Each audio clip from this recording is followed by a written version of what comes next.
God bless you all out there.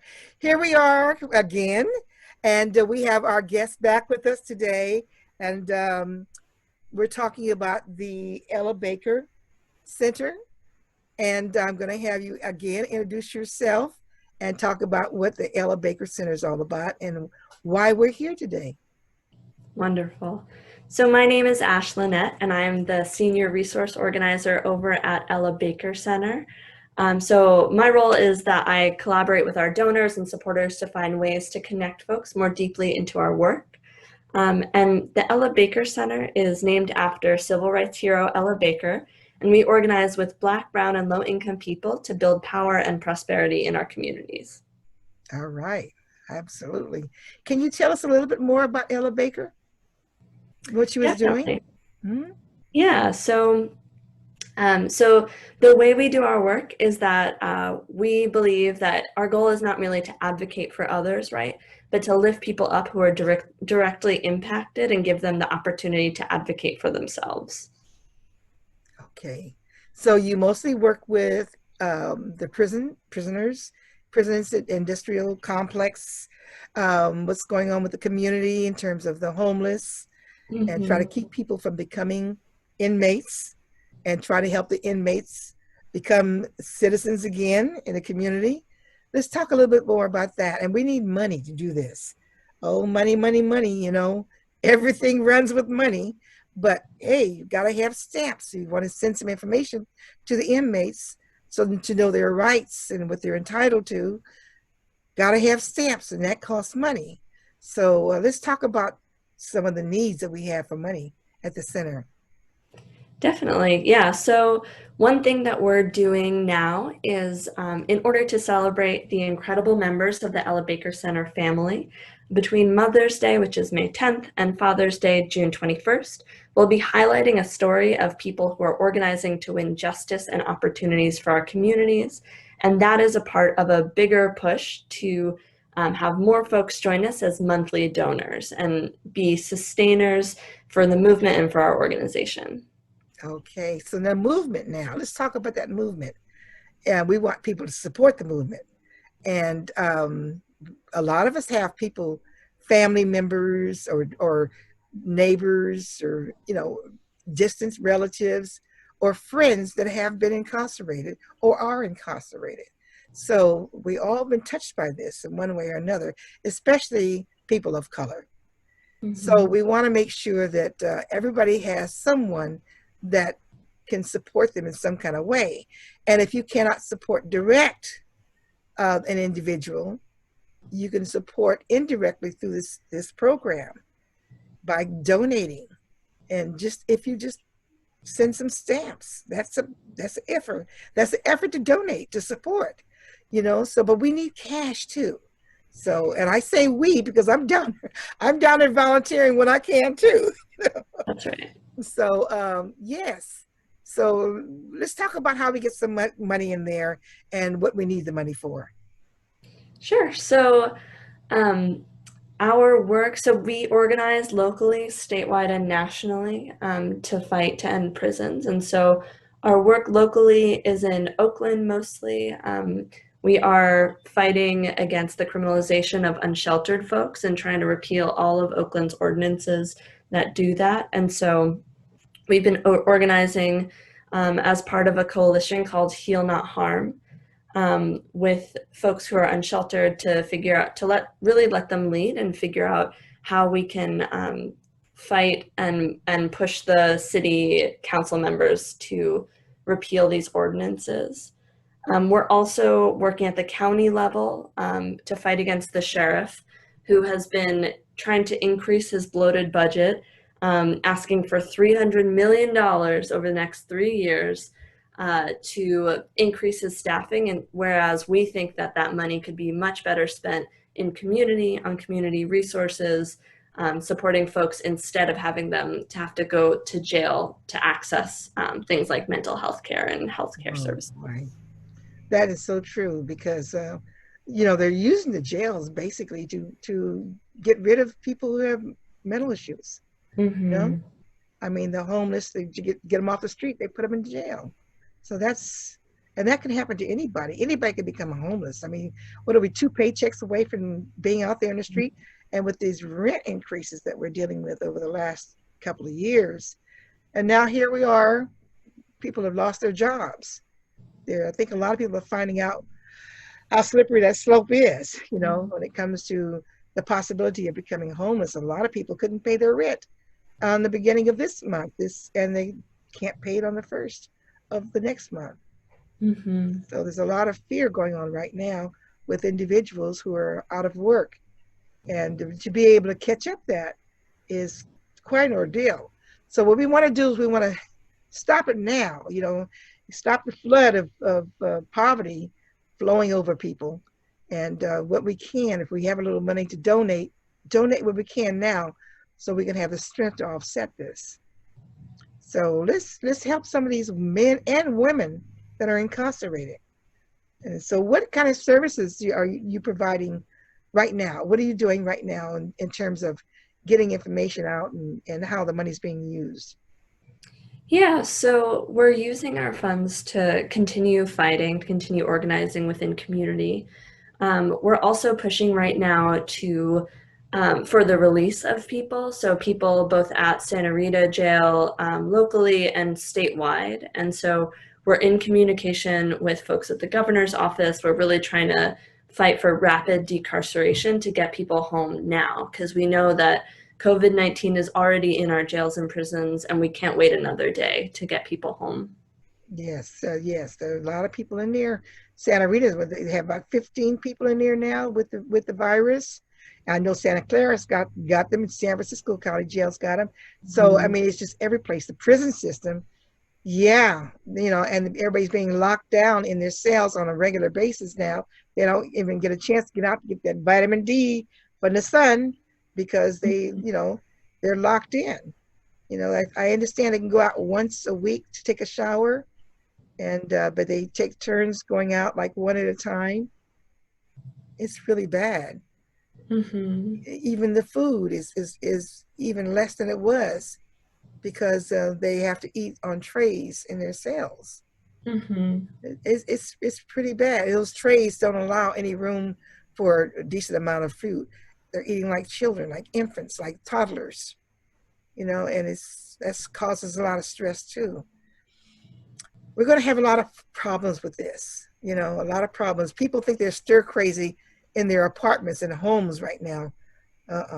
They don't know what stir crazy is. So maybe they'll have a little bit more compassion for the people who are locked out. And some of them haven't even been sentenced. They haven't been found guilty. They haven't even had a trial. And the courts are closed. So what's going on with that? So they sit and they sit and they sit for how long while they're being exposed to the virus? That's right. And that's why we're pushing, in Santa Rita jail, our county jail, we have seen that now the numbers are going down from having 2,600 people inside to about 1,700, which is great. And it's just a start, right? We need a lot more people to come home. There's no way to social distance. There's no way to be separate and keep yourself safe in a cell. So we're really working hard to try and push back and get people free. Absolutely. Well, I'm really grateful. I have a lot of family members, nephews, and in fact, I had one of my nephews come on the show a while back and was telling about his experiences with being a bad boy and being locked up. And now he's a very dynamic minister, preaching the word of God, Beautiful. So, life changes, people change. Mm-hmm. And, fortunately, somebody helped him. He had people that reached out and helped him, and he was able to, get the support for this community and families. And a lot of people don't have family. A lot of people don't have anybody in the community that even know that they exist anymore. They've lost loved ones that passed away, and we need people like you that are volunteering time out of your life to help support. So, yeah, so people can come down. Can they come down and volunteer? Well, so right now, while we're sheltering in place, we're not inviting anyone in. Well, how are you doing this now? You're doing online That's right. with the Zoom, because I know a lot of people are coming together with Zoom. Yeah. Yeah, yeah. Definitely. And so folks can definitely feel free to go to ellabakercenter.org and sign up for our newsletter, and they'll get action alerts and hear about ways to get involved.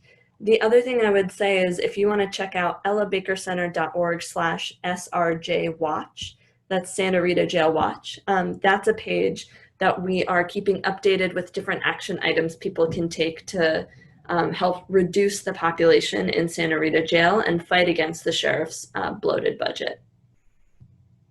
Well, we're going to take a little break, and we're going to talk about what we're going to be doing for the homeless out there, because that's really a situation, especially here in Oakland and in all urban environments.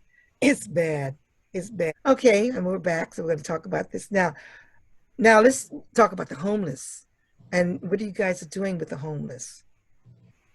Yeah, so we are part of a coalition called Heal Not Harm that's working um, to end the criminalization of homelessness. And so it's really led in large part by folks who are impacted by who are directly impacted, who are unsheltered themselves, who are tired of being treated so poorly by our legal system and by our city officials. And so we have been really pushing to make sure that in the wake of COVID-19, people are getting housed, people are getting the resources that they need, and ensuring that we're not letting people fall through the cracks anymore. Yes, wonderful, wonderful. Because they're out there. I noticed that with the homeless, people feel that they're homeless and they can do whatever they want to them.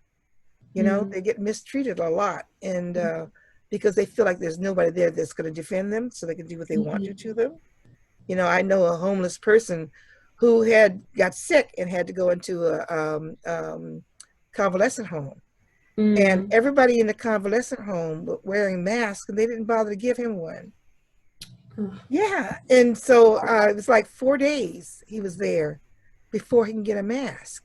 Mhm. So recently he's told me he had a cold. So we're looking at that to find out now what's going on. Did he catch something? Because Yeah. he's got congestion in the chest and coughing. Yeah, Mhm. that's not right. Because if they feel like they're homeless and they can just do anything they want, feed him anything they want, you know, the homeless are really getting, and that's people. And that's what a lot of people don't understand. They're people. They're just like you and I. They're just regular people that are just houseless. Mhm. And who knows what condition, what happened, what may not have been their fault, and then the people treat them like they're garbage. Yeah, So, and no one deserves this fate, right? No one deserves to catch COVID-19. We really believe that everyone needs a safe place to be, and that there are the resources out there to get everyone a safe place. So we're really pushing for that. well, they're plowing all the food underground, not all of it, but a lot of the food they're plowing under, the farmers are plowing under. They're not giving it to anybody. They're Mm, dumping the milk down the sewers, I mean, so they can at least give it to the animals, you know. mm, So they're not going to give it to the humans. It's all about money. Then they go to mm. the government to get supplied for their losses. What's going on with our society? I mean, this is some place here where people can step up and help out. This is a wonderful program. I come down and volunteer whenever I can too. If I don't do anything more than just stuff information into envelopes and get them out to the inmates. There's so much that people are sending in letters begging for information. Mhm. And that costs money. Those stamps cost money.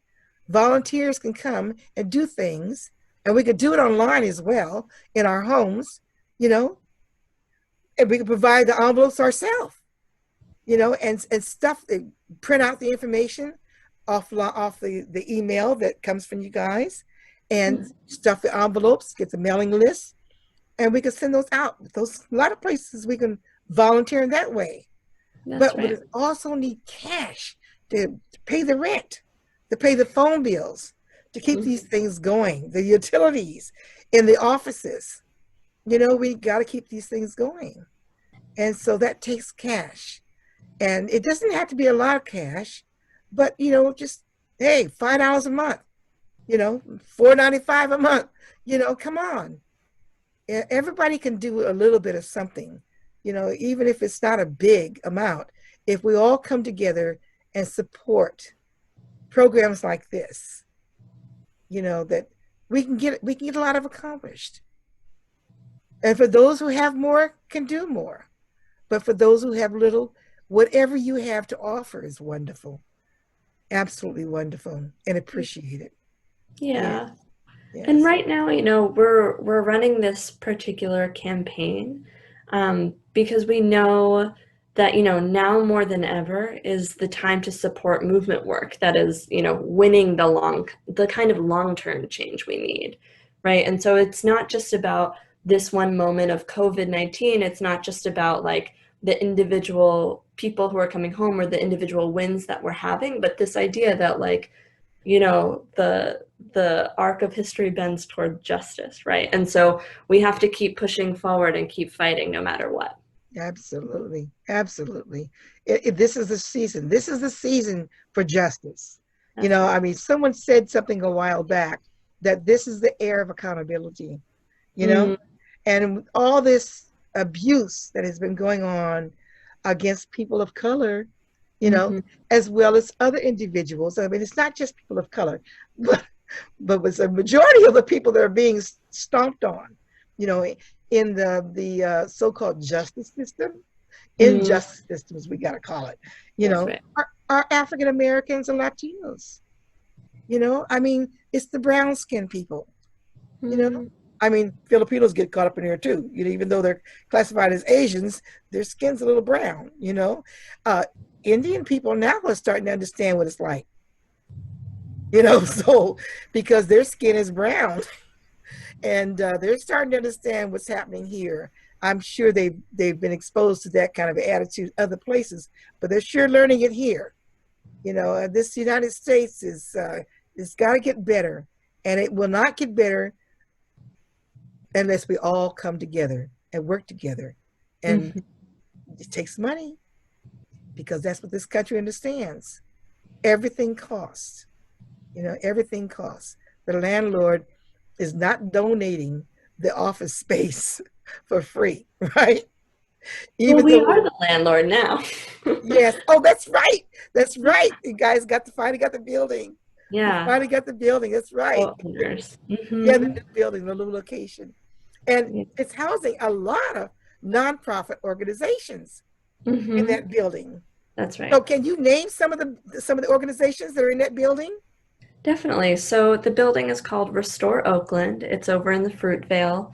The Ella Baker Center co-owns it with Restaurant Opportunity Centers United, or ROC, and they organize restaurant workers and provide training classes to help folks kind of move up the ladder and access higher paying restaurant jobs, particularly working with folks of color and who have usually been shut out of those jobs. Mhm. Um, we also, one of our co-tenants is Causa Justa Just Cause, and they do a lot of incredible anti-gentrification work in the Bay Area and beyond. And then La Cocina, which incubates women of color who are trying to start catering businesses. They are going to be using our kitchen downstairs in the restaurant that Wow. to be able to train folks and really help them get their businesses off the ground. And we also, it's so multifaceted, it's amazing. We Yes. have folks coming in and doing restorative justice programming in our RJ room. We have community members renting out, organizing spaces in our basement. So it's really a huge space. We're going to open a restaurant Beautiful soon called space too. Color. Yeah, it's beautiful. Yeah, you've seen it a whole bunch of Yes, times. it's really nice. Really nice. Yes. Now, Just Cause, right? You didn't mention Hmm. Just Cause? Yeah. Yeah. Good. I've had to call on them. Yeah. Yeah, I've got a strange landlady. Yeah. She fixes nothing, but she keeps raising that rent. Boy, Yes, sorry to hear that. I know, I know. We're all out here dealing with stuff.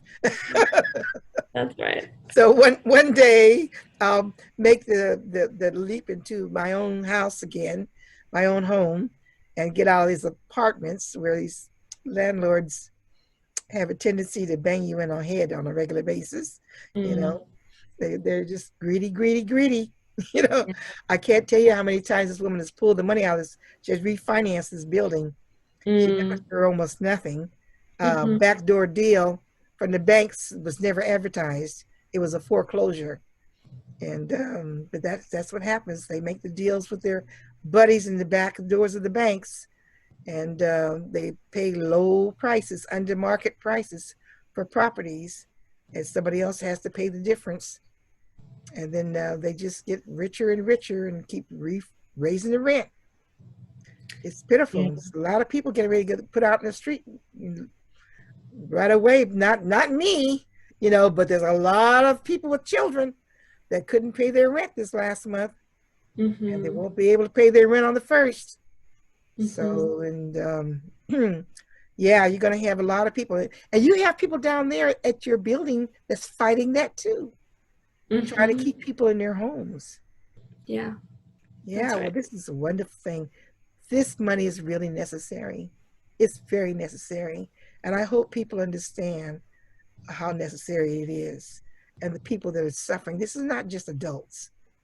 There's a lot of children involved here, a lot of children in pain.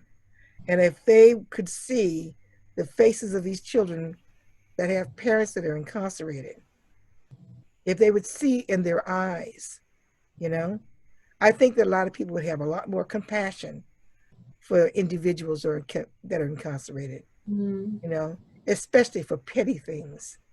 Look at all the people they put into prisons for marijuana, and now it's legal. And there's Mm. still people serving time for, for the marijuana convictions. You know, got to get them out of there. A lot of people think they're out. No, they're not. A lot of them are still there. So, hey, justice. We need the justice. And it takes money to get this information out there and to fight. So, where do we send the money again? So you are welcome to donate online at ellabakercenter.org/donate. Absolutely. That's going to be my mantra on all my videos from now on. Thank you. Yes. Okay. Well, we've got a few more seconds, and I'm going to just sign off and thank you for coming and give us your name again. Ash. Yeah, my name is Ash Lynette, and I'm with the Ella Baker Center for Human Rights. Thank you. I really appreciate you. I hope I can get you to come back again now that you know it's not a scary thing to do. Definitely. Yeah. Okay, Ash, God bless you. And I'm so glad to know you. And I'm looking forward to hanging out with you again down there stuffing the envelopes. Okay. Bye bye, babe. Goodbye. All right.